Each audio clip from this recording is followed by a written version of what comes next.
C'était News One. Audio Jungle.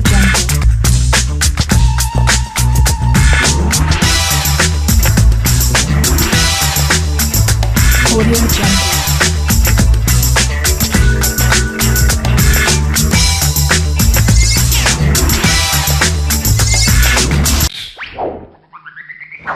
C'était News One. De l'appareil de l'État, un instrument où il y aurait plus de transparence et plus d'efficacité. Donc on va développer quelques idées en rapport à cela. Et puis il y a le deuxième pilier qui est un pilier éducatif. Donc la question de base en ce qui concerne le pilier éducatif, est-ce qu'au Congo vraiment notre système éducatif répond aux besoins de la société? Je crois que non. Donc on fait beaucoup d'études littéraires, on mise trop sur les études littéraires et le professionnel est un peu envoyé aux oubliettes. Et puis, est-ce que l'instruction, c'est-à-dire l'acquisition des connaissances techniques, scientifiques et professionnelles, tout cela peut suffire pour faire en sorte que les personnes deviennent dans leur pays des acteurs et que ces personnes participent au bien-être de leur nation? Je pense que si c'était le cas, la question n'allait pas se poser au Congo parce que ce ne sont pas les diplômés ou des personnes expérimentées dans divers domaines qui nous manquent. Nous avions des professeurs d'université, nous avions des personnes compétentes, bien formées, mais pourquoi leur compétence finalement n'a jamais su s'exprimer pour redresser le pays? Donc ça veut dire que l'instruction ne suffit pas. Donc dans le livre, dans ce pilier éducatif, j'insiste beaucoup sur l'éducation citoyenne.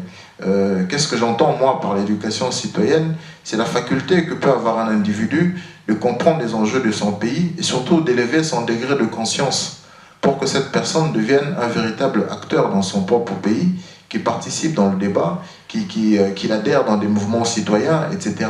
Donc le but final recherché dans l'éducation citoyenne, c'est faire que les gens deviennent des patriotes, que les gens aiment leur pays, parce que j'ai constaté un mal au Congo ou chez les Congolais, c'est l'indifférence, c'est un manque d'amour pour ce pays, c'est je dirais encore de l'insouciance.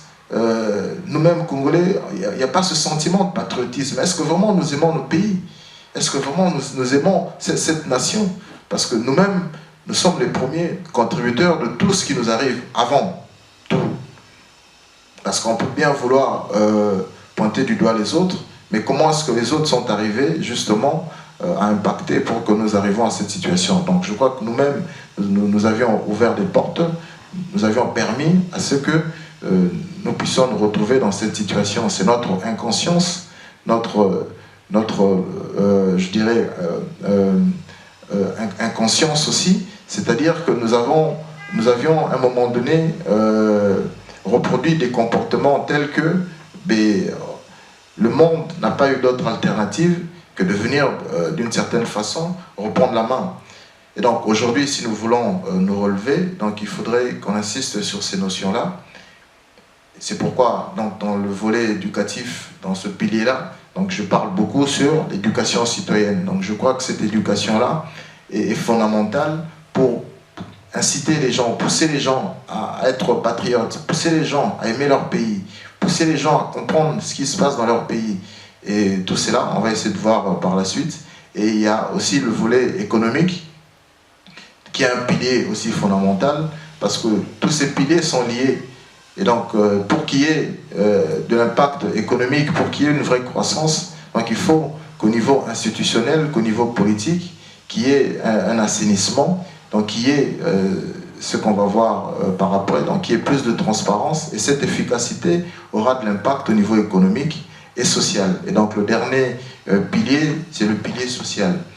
Avant tout, donc dans ce livre, il y a 4 chapitres préliminaires, et puis il y a 4 grandes parties. Dans chacune de parties, il y a entre 2 et 5 chapitres. Donc le premier chapitre préliminaire, donc ce chapitre concerne justement l'état de droit. Mais dans tous les livres par la suite, les idées que j'avance, ce sont des idées qui tournent autour de l'état de droit. Alors qu'est-ce que c'est l'état de droit? parce que nous entendons beaucoup d'état de droit, mais il y a des fondamentaux qui doivent être réunis pour qu'on puisse parler d'état de droit. Alors, un état de droit, c'est un système institutionnel à travers lequel la puissance publique est soumise aux règles. Alors, pour qu'il y ait effectivement cet état de droit, il y a trois conditions fondamentales. D'abord, il faut qu'il y ait une hiérarchie des normes. Qu'est-ce que c'est une hiérarchie des normes? Nous avons par exemple la Constitution, qui est une norme. Et donc, dans la perspective d'état de droit, il faut qu'il y ait une sorte de pyramide. Et dans cette pyramide, au sommet, il y a la norme principale, qui est de la Constitution. Et puis, il y a les traités internationaux que nous ratifions en tant que pays. Donc, nous sommes tenus à les respecter. Et ces traités ont beaucoup d'impact ou beaucoup de valeur dans ces normes. Ensuite, il y a des lois administratives, etc. Et donc, la première condition pour parler de cet état de droit, donc il faut qu'il y ait cette pyramide, donc cette hiérarchie des normes. Ça veut dire les règles que nous tous, nous contribuons à mettre en place. Donc ces règles, nous sommes tenus à les respecter. Et donc la Constitution donc, demeure la norme, si vous voulez, incontournable au-dessus de cette pyramide. Bon, je crois que théoriquement, dans notre pays, c'est le cas. Donc nous avons cette Constitution, nous avons cette hiérarchie des normes. Donc je ne peux pas dire qu'il n'y a pas ces normes au Congo. Mais le problème, c'est que théoriquement, sur papier, l'état de droit existe. Mais nous allons voir par après que dans la pratique, c'est là où le problème se pose. Et donc à côté de cette hiérarchie des normes, il y a une deuxième condition qui est l'égalité entre les sujets de droit. Parce que il y a au Congo ces normes qui existent, mais nous voyons par exemple ici en Occident, il y a l'État. Donc l'État est une personne qui est une personne morale, et l'État n'a pas plus de droits qu'une personne physique. Donc on voit par exemple, il y a des procès où un individu porte plainte à l'État, et en fin de compte l'individu gagne. Bon, est-ce que dans nos pays, est-ce que c'est imaginable ça? Donc, dans la perspective d'état de droit, c'est justement qu'on travaille sur cette égalité entre les sujets de droit. Donc l'État en tant que tel est une personne morale qui jouit des droits, et toi, individu, en tant que personne physique, tu jouis aussi des droits. Donc tu es à même aussi, lorsque l'État émet des avis ou prend des décisions qui ne cadrent pas avec cette hiérarchie des normes dont j'ai parlé, mais tu as la possibilité aussi de poursuivre l'État. Mais dans nos pays, est-ce que c'est une réalité? Je crois que non. Et puis, il y a la troisième condition, pour parler d'état de droit, il y a l'indépendance de la justice. Parce que la justice a un rôle de premier plan à jouer dans cette perspective d'état de droit, parce que les citoyens devront recourir à cette justice pour appliquer le droit. Donc la justice, si vous voulez, garantit l'expression, si vous voulez, ou la matérialisation de cet état de droit. Donc il faut insister sur l'indépendance de la justice, et donc il y a beaucoup d'idées ici dans ce livre qui tournent autour de l'indépendance de la justice, parce qu'il y a un problème au niveau du fonctionnement de la justice, c'est d'abord la pression sociale de ces juges. Moi j'ai été voir un peu tout ce qui se passe dans les cours et tribunaux, j'ai vu les conditions dans lesquelles ces auxiliaires de justice travaillent, c'est déplorable. Donc ils ne peuvent pas être à l'abri des corruptions, parce que justement leurs conditions de travail ne leur permettent pas de faire bien leur travail. Et à la première sollicitation, ils ne diront pas le droit comme il se doit. Donc il y a un problème d'abord de moyens à disposer pour la justice. Et puis à côté des moyens, il y a un autre aspect qui est essentiel, qui est très important, c'est la tutelle qu'exerce l'exécutif sur la justice. Donc nous avons vu à travers certaines enquêtes qu'on a essayé de faire au Congo, qu'il y a par exemple des juges dans la Cour constitutionnelle de justice qui hier étaient des anciens conseillers à la présidence. Bon, comment voulez-vous que ces juges-là soient impartiaux? Donc il y a un problème qui se pose. Donc il y a trop d'accointances, il y a trop de liens entre l'exécutif et la justice. Et donc, si vous voulez, les juges même sont nommés par l'exécutif. Et tant qu'il y aura cette tutelle, tant que les juges seraient nommés par l'exécutif, donc il y aura un problème pour qu'il y ait effectivement l'indépendance de la justice. Et donc la justice ne sera pas un contrepoids. Parce que dans la perspective de cet état de droit, outre ces trois conditions, et ce que moi je préconise à côté de ces trois conditions, qui sont les conditions générales, les conditions classiques qu'on apprend ici dans les écoles, mais ce que moi j'ai apporté comme apport personnel, ce que moi je propose qu'on puisse créer un conseil supérieur de justice pour faire en sorte que les juges, par exemple, soient nommés par leur pairs. Et ce conseil devait être composé essentiellement par des juristes. Et donc les juristes se retrouveraient dans ce conseil pour qu'eux puissent nommer les juges, pour déjà commencer à créer une séparation, à cloisonner un peu la justice et l'exécutif. Comme ça, ces juges-là ne seront pas pris dans des délits d'initiés ou dans des liens compliqués avec l'exécutif. Et donc déjà, il faut penser à la nomination, au mode justement de nomination des juges. Et pour cela, donc, j'ai proposé de créer un conseil supérieur de justice pour faire ce travail. Et donc, à côté de la perspective de cet état de droit, donc, il faut beaucoup miser, beaucoup insister sur la transparence, parce que de la transparence peut naître l'efficacité. Mais comment maintenant, dans le fonctionnement de nos pays, nous avons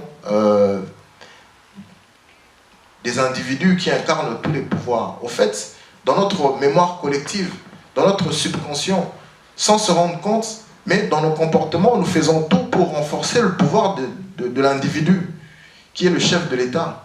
Et donc cet individu se retrouve finalement être au-dessus de tout, au-dessus de la mêlée, et lui-même essaye d'incarner tout. Donc il remplace presque le bon Dieu, alors il peut décider n'importe comment, et même au détriment des sujets, donc le problème ne se pose pas. C'est pourquoi, donc, dans cette perspective d'état de droit, donc je préconise qu'il y ait plus de transparence. Mais qu'est-ce que j'entends par cette transparence? J'attends d'abord qu'on crée des contre-pouvoirs. Donc la justice, demain, doit être un véritable contre-pouvoir. Mais pour que cette justice marche, donc on a dit qu'il faut renforcer. Il faut que le contrôle des mandataires de l'État soit renforcé. Parce qu'en réalité, l'État, en tant que personne morale, est composé d'une somme d'individus. Parce que l'État, c'est toi, c'est moi. Lorsque nous sommes décideurs au sein d'une nation, lorsque nous impactons dans la cité, lorsque nous gérons, nos décisions engagent les populations, engagent toute une nation. Et donc, nous représentons l'État. Les mandataires de l'État sont l'État parce qu'ils représentent l'État. Justement, il faut imaginer des mécanismes pour renforcer le contrôle de ces mandataires de l'État qui se permettent de faire tout et n'importe quoi. Et donc, la première proposition dans ce cadre concerne, à mon sens, outre l'indépendance de la justice, la criminalisation de la délinquance financière et des détournements de fonds publics. Parce que j'ai constaté un mal chez nous, on trouve presque normal qu'un ministre puisse, au bout d'une certaine période, s'enrichir en faisant l'exercice de son travail. Et même quand c'est injustifié. Et nous trouvons normal cela. Et lorsque nous rencontrons un ministre ou quelqu'un qui a occupé une fonction importante, qui entre guillemets n'est pas riche, nous trouvons ça anormal. Et même en discutant avec des jeunes gens, parfois on dit, ce monsieur-là qui habite cette maison, était ministre, il n'est pas intelligent parce qu'il n'a pas su bien voler. Donc voilà, donc il y a des mauvaises idées reçues comme ça, et ça crée un appel d'air parce que finalement, les gens veulent s'engager dans la politique, pas pour de bonnes raisons, mais évidemment pour trouver un moyen là de s'enrichir. Et donc cette proposition concerne donc la criminalisation et puis la criminalisation aussi de la délinquance financière et puis des détournements de fonds publics. Donc c'est un moyen de dissuader les gens demain qui iront faire de la politique pour qu'ils puissent s'adonner à ces mauvais comportements. Et cela peut avoir de l'impact dans la mémoire collective pour jouer un peu sur cet appel d'air, parce qu'aujourd'hui, ce métier de politicien a été réduit à sa plus simple expression.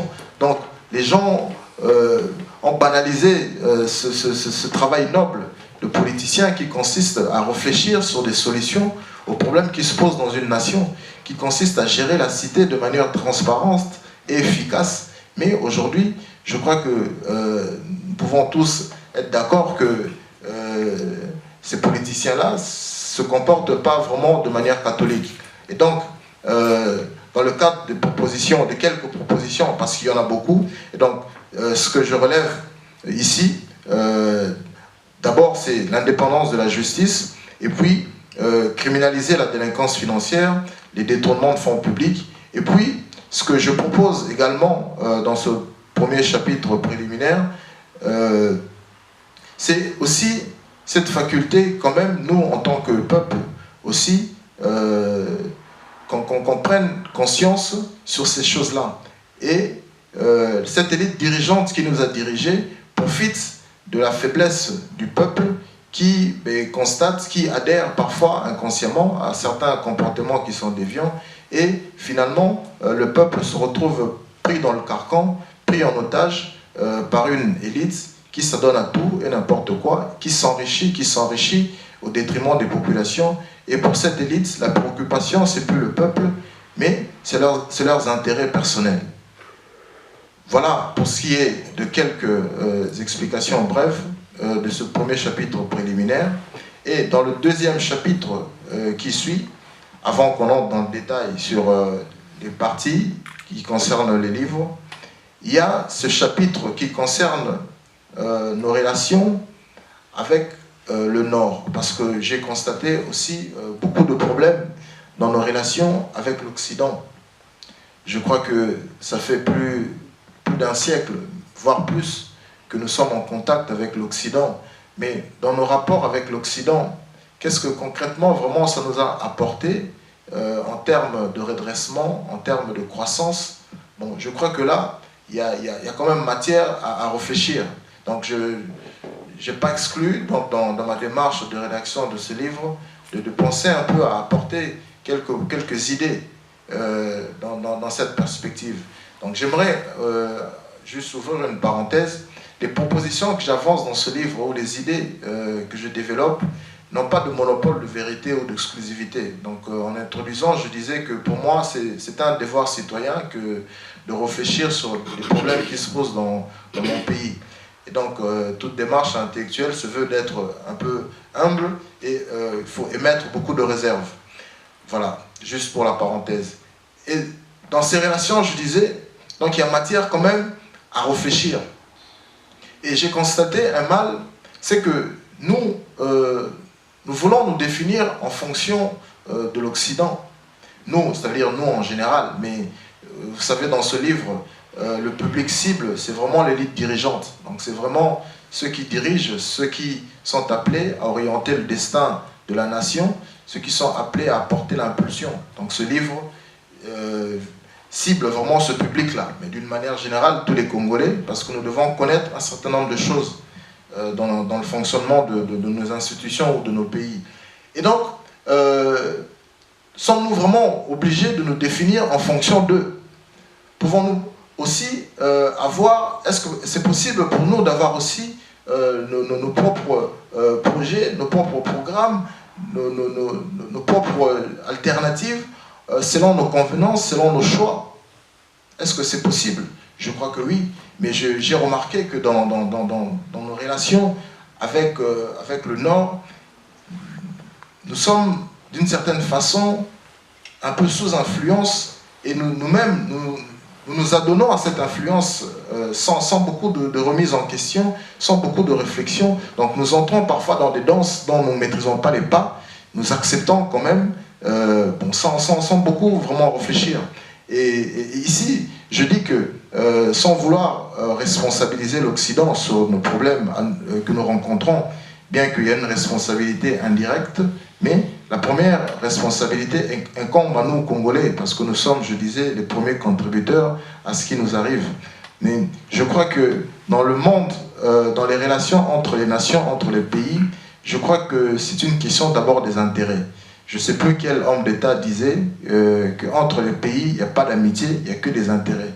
Mais je crois qu'il avait effectivement raison, parce que dans les relations, dans les rapports entre États, ce qui prime, ce sont que les intérêts. Et donc, le rôle de l'Occident en Afrique, en l'occurrence au Congo, serait naturellement de travailler pour la défense de ses intérêts. Alors maintenant, dans cette approche, quelle est notre part? Comment nous y prenons?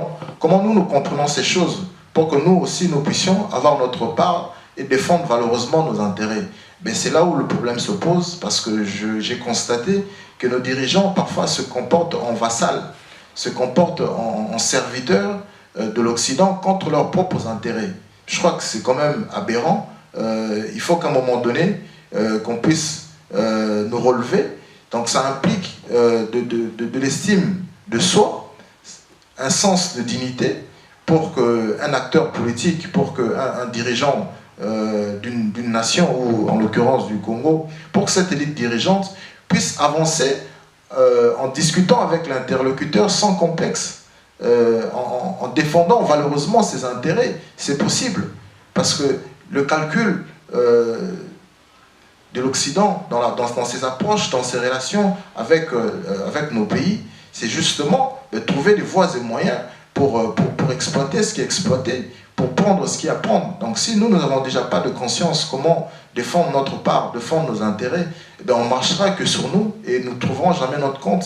Et nous aurons encore des gens qui sont censés défendre nos intérêts, mais qui malheureusement vont travailler pour les intérêts des autres et pour leurs propres intérêts, donc au détriment de l'intérêt général. Et ça, c'est la caractéristique, si vous voulez, du fonctionnement de notre pays depuis qu'il existe, au fait. Parce que ces gens-là qui nous ont dirigés, qui nous ont représentés, ont travaillé pour les intérêts des autres, parce que les autres ont trouvé leur compte. Eux-mêmes, ces dirigeants ont trouvé leur compte. Mais est-ce que la majorité vraiment a trouvé son compte? Je me pose des questions. Parce qu'à voir les conditions de vie de nos compatriotes, à voir ce qui se passe dans nos pays, mais la majorité, jusqu'aujourd'hui, ne trouve pas son compte. La majorité ne connaît pas l'amélioration de son vécu quotidien. Donc, on ne peut pas dire que tout va bien. On se débat, on essaie de faire un certain nombre de choses, mais c'est insuffisant parce que ces acteurs-là continuent à travailler pour les intérêts des autres et pour leurs propres intérêts. C'est pourquoi, en introduisant, je disais dans mon préambule, donc je pose cette question, qu'il faut qu'on change ces mentalités-là. Et donc tout le livre est consacré sur ces autres idées-là pour renforcer ce côté-là, qu'on se remette en question, qu'on travaille pour permettre à ce que demain qu'il y ait plus de contre-pouvoir, plus de contrôle, pour inciter cette élite à travailler véritablement pour le bien de leur nation. Parce que si il y a ce côté répressif, j'insistais sur l'indépendance de la justice, c'est pour que demain, si vraiment il y aurait cette indépendance, mais qu'on puisse sanctionner vraiment comme il se doit tout ce qui s'adonne à des comportements déviants. Moi, je suis indigné quand je vois, par exemple, quelqu'un, c'est aussi une des propositions, une des idées que je développe. Je parle, par exemple, de la déclaration de patrimoine à l'entrée du service public. Je ne comprends pas quelqu'un qui a des moyens tout à fait compréhensibles, nous le connaissons, nous le voyons, ça peut échapper à personne, mais au bout de 6 mois, cet individu se retrouve avec un patrimoine immobilier inouï, avec des millions. Mais comment justifier ça? Mais les gens trouvent ça normal. Mais c'est pas normal. Donc nous-mêmes, nous participons à ces choses sans s'en rendre compte. Mais ce sont des réalités dans nos pays. C'est vrai que celui qui travaille à l'hôtel, il mange à l'hôtel, mais il ne faut pas non plus manger tous les plats réservés aux clients de l'hôtel. Et donc, ce sont des choses parfois simples, mais on n'en parle pas. Il n'y a aucune proposition qui va dans ce sens pour encourager, par exemple, la déclaration de patrimoine. Et donc, faire de la politique est tout simplement devenu un moyen de s'enrichir. Et donc, ça crée un appel d'air. Vous voyez le nombre de candidats pour la députation. Donc, ces gens-là, est-ce qu'ils y vont pour de bonnes raisons? Ces gens-là ont un projet, ont une vision pour ce pays. Oui, ils y vont pour ce seul projet. Dans ce chapitre qui concerne nos relations avec le Nord, donc ce chapitre est intitulé « L'affranchissement de ce joug ». Parce qu'il y a un joug qui pèse sur nous. Et l'autre mal que j'ai constaté, c'est que nous voulons recourir systématiquement à des aides venant de l'Occident. Nous voulons recourir à tout et pour rien à l'Occident. Mais c'est aussi possible de financer certains projets avec nos fonds propres. Bon, mon livre n'est pas un réquisitoire contre le gouvernement de Kabila, contre cette majorité qui est au pouvoir, loin de là. Mais il y a quand même un point positif. J'ai vu par exemple qu'il y a certains projets de construction d'infrastructures au Congo qui ont été financés par les fonds propres du Congo. Mais c'est bien. C'est une démarche que moi j'encourage. Pourquoi devons-nous chaque fois recourir à des aides de l'Occident pour que nous puissions reconstruire nos pays, pour que nous puissions nous lancer dans le redressement de nos pays? Mais eux, quand ils ont commencé à bâtir leur pays, ils ont recouru à quelle aide? Alors nous nous livrons comme ça à des aides inconscientes, sans connaître les tenants ni les aboutissants. Et puis pire encore, la conception des projets liés à ces aides, c'est même pas nous qui décidons. Donc nous faisons que subir inconsciemment. Donc à un moment donné, il faut élever le degré de conscience. Et donc dans cette partie, dans ce chapitre, donc j'insiste sur ce côté donc de revoir notre approche dans ces relations avec l'Occident. Il faut que ce soit plutôt une approche partenariale gagnant-gagnant plutôt qu'une approche partenariale gagnant-perdant. Parce que jusqu'à ce jour, je crois que c'est un partenariat gagnant-perdant parce que nous sommes des perdants. Parce que ce que l'Occident fait, c'est tout à fait naturel. Vouloir maintenir son influence, vouloir avoir un avantage comparatif, vouloir dominer, tenant compte du rapport de force, de sa puissance, des moyens technologiques, des moyens économiques. Mais voilà, dans leur approche de ces relations, dans ce partenariat, ils veulent trouver leur épingle du jeu. Donc, si nous étions à leur place, je crois que nous allons faire peut-être pareil. Mais c'est à nous, en face, de trouver aussi un mécanisme pour valeureusement défendre nos intérêts, pour que nous aussi, nous puissions trouver notre compte dans ce jeu d'intérêts. Et donc là, je crois que j'insiste beaucoup sur la nécessité d'élever notre degré de conscience. Parce que la question de leadership se pose. Parce que nous devons avoir de vrais leaders, nous devons avoir cette élite dirigeante capable de travailler pour nos intérêts. Parce que ce n'est pas incompatible, je trouve, de travailler d'avoir une approche partenariale avec l'Occident, que l'Occident trouve son compte et que nous aussi nous puissions trouver nos comptes naturellement. Donc je ne vois pas d'incompatibilité à ce que les autres trouvent leur compte et que nous aussi nous puissions trouver notre compte. Donc je crois que c'est possible. Donc il faut pour nous que nous puissions prévoir à ce qu'il y ait des mécanismes de contrôle lorsque nous élisons des gens, lorsque nous donnons nos voix aux gens qui nous dirigent.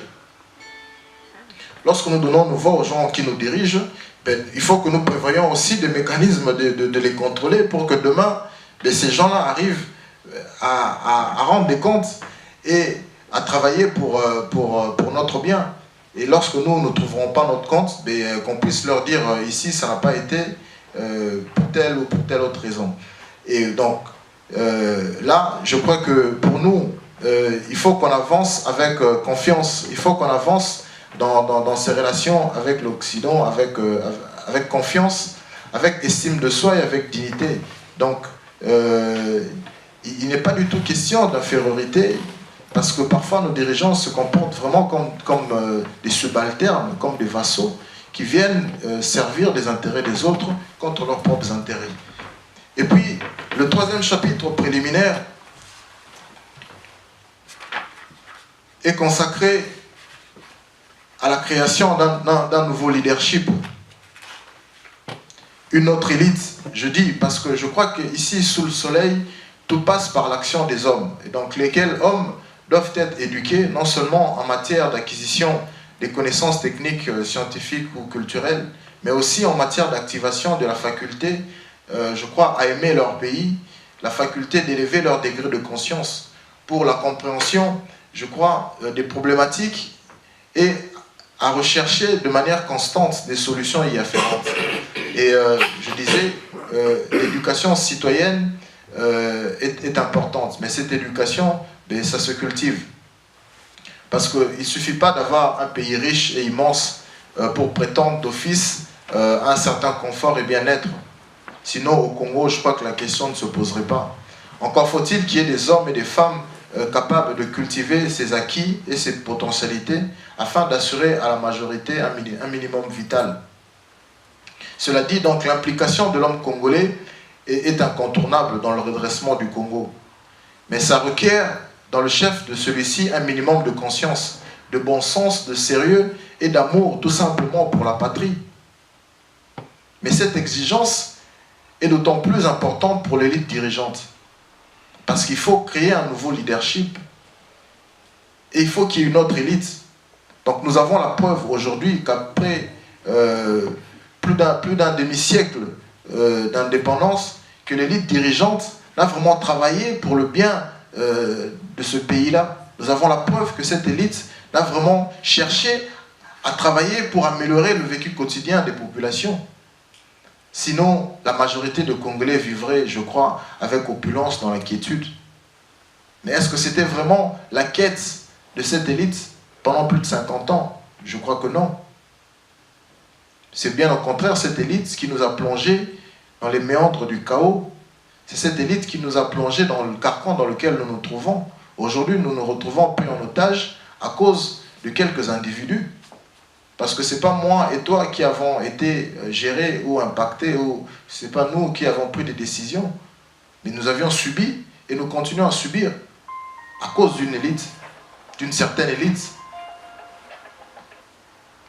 Au Congo, je pense qu'il y a urgence en matière de création d'un nouveau modèle de leadership allant dans le sens de la conscientisation pour la quête de l'intérêt général, du service à la nation et de la défense des intérêts nationaux. Donc ces questions doivent caractériser le fonctionnement de toute une nation et surtout des gens demain qui iront travailler dans la gestion de l'appareil de l'État, qui iront prendre des décisions pour impacter, pour influencer la vie des autres, pour orienter le destin de leurs frères, de leurs sœurs.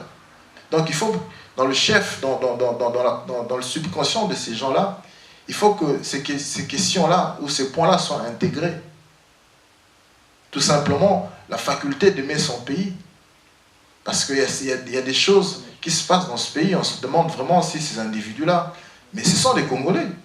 Mais on se demande vraiment s'ils aiment ce pays-là. Pourtant, c'est Moulouba, Congo, je ne sais pas, mais c'est des compatriotes, c'est des Congolais, c'est des fils de ce pays-là. Mais comment vont-ils jusqu'à reproduire de tels comportements? Mais c'est une question d'inconscience. C'est un modèle qu'ils ont reçu. Pour eux, c'est un modèle qui est bien. Donc, tout ce qui est valeur, bon, pour eux, ce sont des anti-valeurs. Tout ce qui est anti-valeur, pour eux, ce sont des valeurs. Et donc, il faut remettre l'église au milieu du village. Il faut que des questions essentielles qui concernent notre bien-être, qui puissent revenir vraiment au centre des choses. Parce que je crois que il faut que nous puissions élever notre degré de conscience. Parce que diriger, c'est bien. Mais diriger pour que les autres puissent trouver leur compte, pour être au service des autres. Mais je crois que tous ceux qui ont été pour nous diriger pendant toutes ces années, ils se sont plus préoccupés à s'enrichir, ils se sont plus préoccupés à poursuivre la quête de leurs propres intérêts plutôt que l'intérêt général. Mais qu'est-ce qui les a empêchés de travailler pour un minimum? Je vois rien. Mais c'est juste un manque de patriotisme, un manque d'amour. Mais ce sont des choses aussi simples qu'essentielles, mais qui nous ont manqué cruellement. Et donc, longtemps, nous avions cru que faire de la politique était un moyen d'enrichissement personnel. Donc, ces mauvaises idées reçues continuent à impacter les mémoires et consciences jusqu'à ces jours et créent dans la société à la fois un appel d'air pour la politique, censé être donc rentable, puis une déviation de la mission essentielle de celle-ci qui consiste à gérer de manière efficiente et transparente et de rechercher des solutions aux problèmes qui se posent dans la société. Et donc, on trouve bien naturellement donc, dans cette sphère des opportunistes, des gens véreux, des gens qui pensent plus à leurs intérêts qu'à autre chose. Il y a donc de moins en moins de politiciens sérieux, consciencieux, patriotes, porteurs d'une vision et d'un projet clair. Et donc le politique aujourd'hui, il vit dans l'immédiateté. Il y a la crainte du lendemain. Il se dit, bon, dans les 6 mois à venir, il faut que je fête mon premier million. J'ai discuté avec un responsable politique que je connais. Alors il défendait son point de vue. Il me dit, mais bon, qu'est-ce que tu veux que je fasse? Ben, le système, il est comme ça. Et donc moi, je fais en sorte que je puisse trouver aussi mon compte. Et bien voilà la réalité. Et donc ces individus, vous les retrouvez partout. Chacun travaille pour son intérêt parce qu'ils ont peur pour demain. Et ça a toujours été comme ça. Et cette crainte du lendemain exclut toute perspective de projet, d'alternative. Donc on ne se projette plus dans le futur. Et on vit dans l'immédiateté. Et cela obscurcit notre intelligence. Donc chacun essaye de trouver son intérêt dans le présent. Et nous mettons en péril les Congolais de demain. Et à chaque fois que nous pensons qu'à nous, à chaque fois que nous voulons trouver que notre compte, travailler pour nos propres intérêts, et bien finalement, qu'est-ce qui se passe? Bien, nous mettons en péril les Congolais de demain parce qu'ils viendront trouver un pays meurtri, un pays qui vit dans un chaos inouï. Et donc, ici dans ce chapitre, donc, il y a un appel lancé à cette élite dirigeante, il y a un appel lancé à ce qu'il y ait une création d'un nouveau modèle de leadership, qui est une autre élite. Parce que c'est possible, il y a cette élite aussi consciencieuse, cette élite sérieuse, cette élite patriote. Vous faites peut-être partie de cette élite. Je fais peut-être partie de cette élite des gens qui sont animés d'un esprit saint, qui aiment le Congo. Mais le comble, c'est que, on dit parfois, le problème, c'est l'inaction des gens de bien. Il y a ces gens-là, ils sont aussi peut-être dans le système, broyés par le système, ils n'arrivent pas à faire entendre leur voix, et donc ils participent dans la démolition de leur propre société. Et je crois que ça, c'est une insulte à l'intelligence, lorsque toi, élite, tu vois des comportements déviants, mais tu te tais pour des positionnements sociaux, pour des intérêts particuliers. J'en connais d'autres qui faisaient partie de ce système, sans citer des noms, et qui ont occupé des fonctions aussi importantes dans des ministères, mais qui ont démissionné parce qu'ils ont vu des choses invraisemblables. Je connais qui tenait 2 ministères, et pas de moindre. Mais un matin, il s'est réveillé, il a démissionné. Mais nous, on n'a pas compris, mais pourquoi tu as démissionné? Il dit, mais les choses qu'on me demandait de faire, pour moi, c'est pas normal. Donc c'est contraire à mes idéaux, c'est contraire à mes valeurs. Voilà cette élite-là dont nous avons besoin. Mais cette élite se fait de plus en plus rare. Cette élite abandonne le terrain, cette élite déserte le terrain. Et donc ce chapitre concerne à lancer un appel à cette élite-là, consciencieuse, cette élite-là qui a encore des valeurs, parce qu'il faut que cette élite-là émerge pour que demain, cette élite puisse impacter cette société. Parce que si nous laissons l'espace, si nous reculons, eh bien, qu'on ne s'étonne pas demain si nous voyons des choses incompréhensibles se produire dans ce pays-là, parce que la sphère politique est infectée des opportunistes, des situationnistes, des carriéristes, des politiques véreux qui viennent travailler pour leurs propres intérêts, qui n'ont aucune vision, aucun projet, donc, qui travaillent dans l'immédiateté, par crainte du lendemain. Mais il y a aussi cette élite-là, consciencieuse, mais il faut que cette élite-là puisse commencer à émerger, puisse commencer à participer dans le débat, puisse commencer à construire son opinion, puisse commencer aussi à penser à intégrer le mécanisme classique pour intégrer les institutions dans cette sphère où cette élite aura la possibilité de faire quoi que ce soit, mais qu'on commence petit à petit à faire des choses conséquentes. Parce que la question, ce n'est pas de changer intégralement le Congo aujourd'hui, mais la question, c'est commencer petit à petit à changer là où il y a possibilité. Mais pour cela, nous ne pouvons compter que sur cette élite-là qui est encore consciencieuse, qui est encore animée d'un esprit sain, qui a encore de l'amour pour la patrie. Parce que le problème, c'est l'homme congolais lui-même. Mais il y a aussi cet homme congolais, je ne peux pas croire que dans un pays où il y a 77 millions d'habitants, voire plus, qu'il n'y ait pas des gens aussi sérieux, aussi valeureux, des gens qui aiment aussi ce pays, il y en a, mais ces gens se font de plus en plus rares.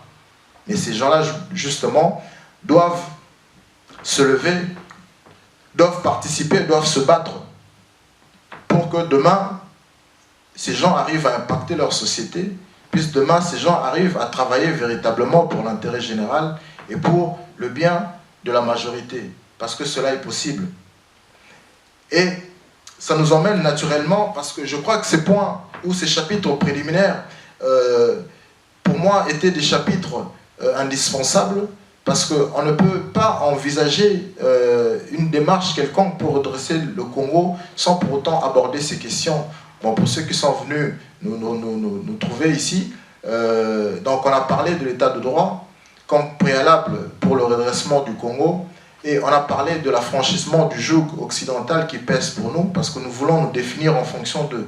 Nous entrons parfois dans des danses dont nous ne maîtrisons pas les pas, et ici nous avions parlé de la création d'un nouveau modèle de leadership où on lance l'appel à une autre élite. Et je viens maintenant pour parler de la recherche de la paix et de la sécurité, parce qu'il y a un problème grave, très grave, qui se passe dans notre pays. Parce que la situation à l'est du Congo est une situation préoccupante. Je crois que dans aucun conflit récent dans l'histoire de l'humanité, on a compté autant de morts. Mais quelle est la situation justement dans l'est du pays? Nous avons tendance souvent à pointer du doigt nos voisins, les Rwandais, les Burundais, les Ougandais, ou parfois les Angolais. Mais moi je me suis posé une question, mais comment ces voisins-là sont-ils arrivés à mettre un si grand pays comme le Congo à genoux? Mais je crois que si ça a été possible, il faut qu'il y ait naturellement un concours des forces, soit extra-africaines, ou voire même africaines. Mais selon les enquêtes, il s'avère aussi qu'il y a un concours de certains pays puissants de ce monde pour que ce scénario qu'on connaît à l'est du pays soit possible.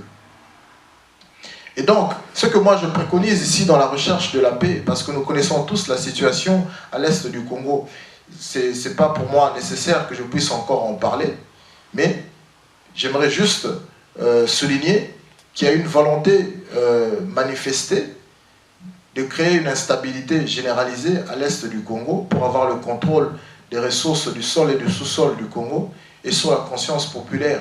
Mais cela est possible aussi grâce au concours de certains compatriotes.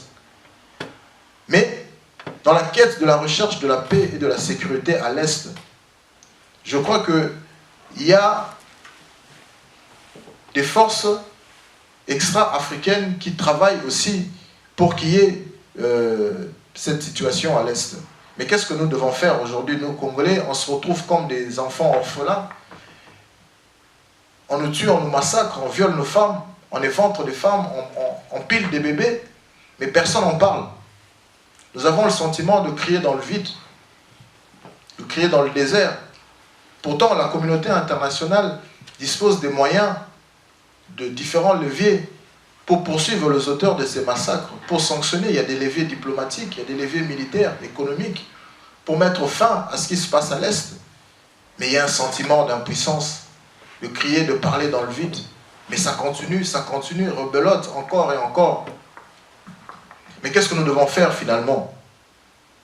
Alors ce que moi je préconise pour la recherche de la paix et de la sécurité, parce que nous savons aujourd'hui, parce que c'est un secret pour personne, qu'il y a certains pays, ici en Occident, qui travaillent pour justement créer cette instabilité, soit balkaniser ce pays, ou soit qu'il y ait des zones de non-droit où tout le monde ferait n'importe quoi. Mais que devons-nous faire? Eh bien, ce que moi je préconise ici, dans la perspective de rechercher la paix et la sécurité, c'est que nous, Congolais, nous devons commencer maintenant à réfléchir pour que nous puissions nous mettre autour d'une table avec ces grandes puissances. Parce que c'est une question préoccupante. Parce qu'ils ont des revendications, ils ont des choses à dire, mais parfois nous ne faisons pas attention à ce qu'ils disent. Moi j'ai suivi un reportage à l'est du Congo, parce qu'il y a la mission des Nations Unies, c'est je crois que la plus longue et la plus coûteuse de l'histoire de l'humanité, mais c'est une mission aussi qui coïncide malheureusement avec un nombre incalculable de morts. Mais le responsable de cette mission, lorsqu'on lui posait la question, on avait tué des gens, je ne sais plus dans quelle localité, à l'est. Et donc on a tué des gens, alors qu'à quelques mètres de là, il y avait la mission des Nations Unies. Mais les gens sont venus, ils ont massacré, mais personne n'est intervenu. Or, cette mission avait pour mission justement d'intervenir et d'empêcher ce massacre. Et bien, le responsable, lorsqu'il parlait, il a dit quelque chose qui, moi, a retenu mon attention. Il a dit que pour eux, à côté d'intervenir militairement, il y a aussi cette démarche de trouver des résolutions politiques. Parce que la question à l'Est concerne justement ces résolutions politiques. Parce qu'il y a une revendication de certaines puissances par rapport justement à notre pays. Mais est-ce que nous prenons conscience de ces revendications? Bon, aujourd'hui, on se précipite pour aller dialoguer, pour aller discuter. Mais c'est bien de discuter, de dialoguer. Mais quelle est la situation à l'Est? Qu'est-ce que nous pensons de ce qui se passe à l'Est? Parce que tant que nous n'allons pas résoudre ce problème, je crois que nous aurons aussi du mal à redresser le Congo.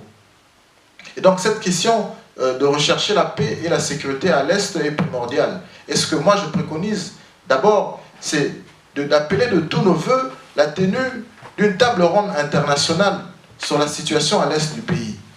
Parce que dans tous les conflits du monde, à un moment donné, les gens se sont mis autour d'une table pour discuter, pour faire des concessions. Mais qu'est-ce que l'Occident veut? Qu'est-ce que ces grandes puissances veulent?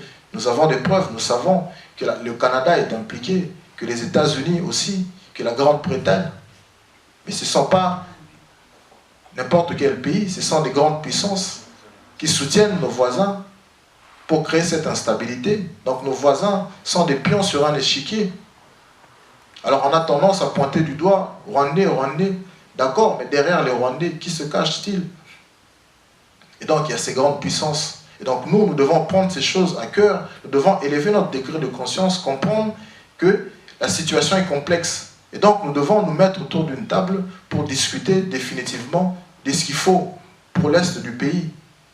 S'avançant, bien entendu, parce que le plan de balkaniser ce pays, je crois que ce plan a montré ses insuffisances, mais il y a aussi une autre alternative, c'est que moi je propose par la suite, et il y a beaucoup de voix aussi qui soutiennent aujourd'hui cette alternative. Ça existait autrefois. Bon, aujourd'hui, théoriquement, peut-être moins. Il y a le CPGL qui est la communauté de pays des Grands Lacs. Mais c'était un partenariat régional parce que, quoi qu'il arrive, je crois que les voisins rwandais, ougandais, burundais demeureront éternellement nos voisins. Donc, à un moment donné, il faut qu'on sache, au-delà de tout ce qui s'est passé, que demain, ils seront nos partenaires. Nous devons échanger avec eux, puisque déjà le CPGL existait. Parce que Mobutu, dans sa perspective de règne, d'asseoir sa domination, sa puissance, avait mis ce mécanisme en place. Après sa chute, ça a été balayé, mais aujourd'hui, cette question se pose de renforcer le partenariat dans la région du Grand Lac, de créer une zone de libre-échange, de circulation des personnes et des biens. Et je vais plus loin, qu'il y ait même un gouvernement des Grands Lacs où les pays concernés dans ce coin siégeront avec les membres de leur gouvernement des Grands Lacs pour discuter de la paix, pour discuter constamment du développement, des questions sécuritaires. Parce que si nos forces se convergent, je crois qu'il n'y aura plus de raison qu'on se déchire entre nous, mais nous travaillerons ensemble pour la quête de nos intérêts communs. Parce que les questions qui se posent là, ce sont des questions économiques, d'exploitation de ressources. Mais je vois aucune incompatibilité que les ressources du Congo soient exploitées par son voisin, puisque c'est déjà possible dans d'autres pays du monde. Mais cela ça doit être fait dans un cadre de partenariat gagnant-gagnant. Je vois en France, il y a parfois les États-Unis qui proposent d'exploiter le gaz de schiste. C'est pas encore le cas, mais ça va être le cas peut-être demain. Donc c'est envisageable, parce qu'un investissement, ça a un coût, mais il faut qu'il y ait une rentabilité, il faut que les gens trouvent leur compte, trouvent un profit. Et travailler en partenariat, échanger avec nos voisins, c'est aussi possible. Et donc on doit s'avancer avec cette idée. Donc c'est pas du tout embêtant de le dire avec courage, moi je le dis, que c'est possible. Et donc on doit renforcer ce partenariat régional avec nos voisins et créer même une citoyenneté des Grands Lacs. À côté de nos passeports respectifs, on peut aussi disposer d'un passeport des Grands Lacs. Plus nous allons converger dans un même sens, plus nous allons nous allier, plus nous serons partenaires, plus il n'y aura pas de purification ethnique, plus il y aura de paix, plus il y aura un développement conjoint. Et donc c'est une idée partagée ici dans ce chapitre concernant la recherche de la paix et de la sécurité. Et enfin, lorsque nous réaliserons cela, il faut qu'au Congo, qu'on crée un mémorial pour se souvenir de tant de morts que nous avions connus. Mais aujourd'hui, on n'en parle peut-être pas. Je ne sais pas si les responsables politiques au Congo prévoient ça, ou en parlent déjà, mais je crois qu'il faut en parler. Nous devons créer un mémorial. Nous devons créer cela pour se souvenir de tout ce qui s'est passé au Congo. Ce que nous avons connu au Congo est quand même grave. Nous avions perdu presque 7 millions, voire plus. On ne connaît même pas le nombre. C'est l'équivalent de la population du Danemark. Mais nous devons laisser tous ces morts partir comme ça. Je crois que le sang de nos martyrs représente le gage de notre essor. Donc, demain, il faut qu'on crée ce mémorial. Et donc ici, je parle de ce mémorial. Cela doit rappeler notre aspiration à la paix, à jamais. Et donc, voilà, en gros, quelques idées développées. Nous arrivons tout doucement à la fin, faute de temps. Nous avions commencé déjà bien avant. Et donc, il y a d'autres idées développées. Et ici dans le livre, malheureusement, faute de temps, je ne saurais en parler. Mais, en gros, ce livre est un appel à la réflexion profonde et sérieuse sur l'avenir du Congo. Je crois que nous sommes tous concernés sur cet avenir en tant que Congolais. De près ou de loin, nous avons un rôle à jouer. C'est de réfléchir sur ce qui se passe dans notre pays. C'est de participer dans le débat, c'est de construire nos propres opinions. C'est d'élever notre degré de conscience.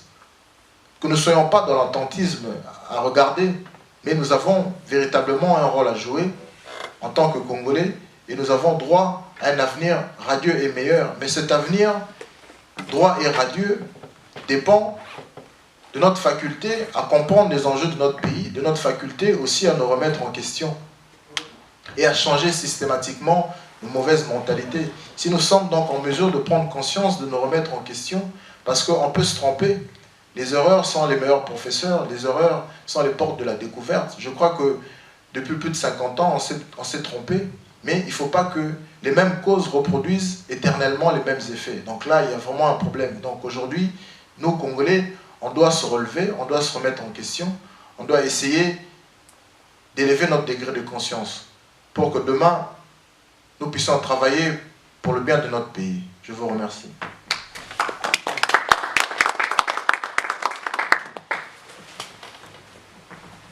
Je crois, je devais normalement commencer, mais vu le temps, on a essayé d'attendre les gens. Comme d'habitude, les gens ne sont pas venus. Moi, je suis général manager de Congo Lobbying. Le but, normalement, de ce mouvement que nous avons, c'est nous organisons des conférences, nous présentons des livres, nous faisons tout un tas de choses dans le domaine politique. Et d'abord, je voulais dire merci à Gaëtan. Pourquoi merci? Parce que je connais l'ampleur le temps, le sacrifice et l'énergie qu'il y a pour écrire un livre. Combien de ça prend le temps, mes frères? Je vous dis, il y a des docteurs, nous en avons toutes sortes de gens ici. Des intellectuels, comme il aime bien le dire, mais moi, ça fait longtemps que je ne dis pas ces noms-là. Intellectuels, je ne dis pas ça depuis longtemps. Mais de prendre le temps de rester, réfléchir, écrire ces livres, voilà pourquoi je lui dis merci d'abord pour tout ça. Et nous prenons cette ferme engagement que nous avons pris, c'est ça notre leitmotiv, nous, de Congo Lobbying, c'est de t'accompagner dans ces livres, de faire la promotion, mon frère. Tu as voulu présenter ces livres chez les Congolais. Et comme tu le sais, et tout le monde le sait, que les Congolais ne lisent pas. Mais comme tu es dans cette démarche-là de créer un nouveau, d'avoir cette nouvelle génération des élites, et nous aussi nous nous battons pour cela, pour trouver aussi une nouvelle génération des gens qui lisent. Parce que si vous ne lisez pas, vous ne pouvez pas comprendre. Vous ne pouvez pas lutter. Voilà pourquoi tu as fait 50 ans, le même 50 ans là que tu dis, c'est une de mots que tu n'as même pas mis aussi dans ton livre. C'est ce que je te dis. Si les Congolais apprenaient déjà à lire depuis ce temps-là, ils auraient compris tout ce qui est en train de se passer. C'est pourquoi un individu peut venir ici, vous dire, voilà, moi j'ai découvert ceci. Or, c'est quelque chose qu'on connaît il y a des années, Mais parce que les Congolais ne lisent pas, il y a un blanc qui a dit ça, ça paraît raciste, mais c'est vrai, qui dit, si tu veux cacher quelque chose au noir, mets ça dans un livre. Et c'est une réalité. Pour que toi qui es né dans les années 70, tu viennes maintenant prendre ce que les gens ont... Le président de Tshisekedi se bat depuis, je ne sais pas, 60 ou quelque chose pour l'état de droit, jusqu'à ce jour. Mais regarde, il faut que tu viennes dans ces années pour prendre ça et proposer. Tu sais qu'avant toi, il y a combien de docteurs? Combien nous avons terminé les universités, que ce soit en Europe ou à Kinshasa? Non, mon frère. Moi, j'ai trouvé des grands frères ici, des papas ici qui ont terminé. Moi qui venais en 68, il y avait déjà des grands ici qui avaient déjà terminé. Entre autres, le Léon Kengo Adondo. Vous voyez? Qui avait déjà terminé. Il y en a tout un tas, je peux citer les noms. Donc, voilà pourquoi je dis merci. Maintenant, j'aimerais, pour dire que, au nom de Congo Lobbying, tel que nous organisons, nous devons accompagner ces livres. Moi, je lis, si vous voyez, à l'intérieur, j'ai gâché d'ailleurs le livre. Hein. Lui-même, il peut voir ce que je fais. Vraiment, je l'ai gâché parce que je trouve que c'est un livre non seulement politique, mais pédagogique aussi. Mes frères, même si vous n'avez pas le courage de lire tout directement, hein, ma soeur, vous pouvez lire même 2 pages, même chaque jour. Vous allez, je vous conseille comme ça, parce que c'est vrai, les gens n'ont pas l'habitude de lire. Mais faites même un jour seulement, tu lis une page et puis tu laisses. Tu essayes un peu de mettre, tu vois, on a l'habitude. J'offre à quelqu'un comme ça, il va chaque fois, le temps quand il lit une page, il met ça. Il met ça. Mon frère, tu comprendras. Je suis étonné de voir qu'il est jeune. Il a proposé. Ce n'est pas que ce sont des choses nouvelles et ce sont des choses qui sont... Non, comme il a dit lui-même. Mais c'est ce qu'il nous faut. C'est-à-dire qu'il a diagnostiqué, il a compris qu'il nous faut un état de droit. Si nous avons cette base-là, on pourra réaliser toute autre chose. Donc, je vais maintenant passer la parole. Je crois qu'on a beaucoup avancé dans le temps. S'il y a quelqu'un qui a des questions, j'espère que tu pourras encore répondre, même 2 à 3 questions. Ouais. Et puis après ça, il y a un petit verre. Nous allons disperser, mais il y a des livres à vendre. Si vous n'avez pas amené quelque chose ici, moi, les gens qui connaissent, je suis toujours prêt. Vous me donnez l'adresse et le numéro de téléphone et je vous donne les livres. Je suis prêt à faire ça. Et nous devons continuer. Parce que ce n'est pas fini. Moi, j'ai laissé mon adresse. Il y a l'adresse Facebook et l'adresse de l'auteur lui-même. Nous devons continuer. Mes frères, lisez les livres, vous comprendrez l'importance, pourquoi vous irez plus loin.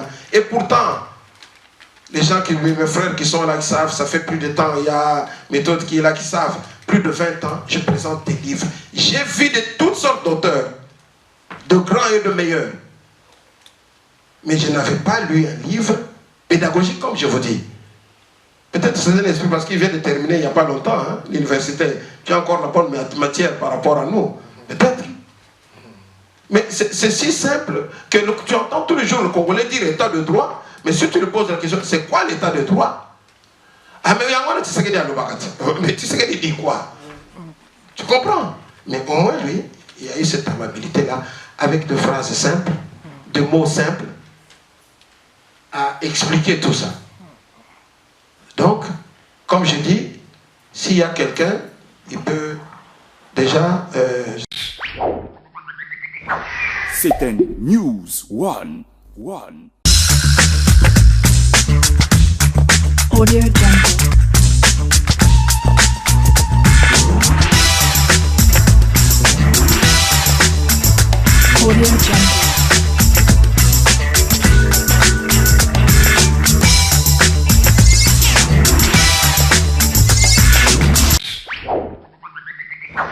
C'est un News One.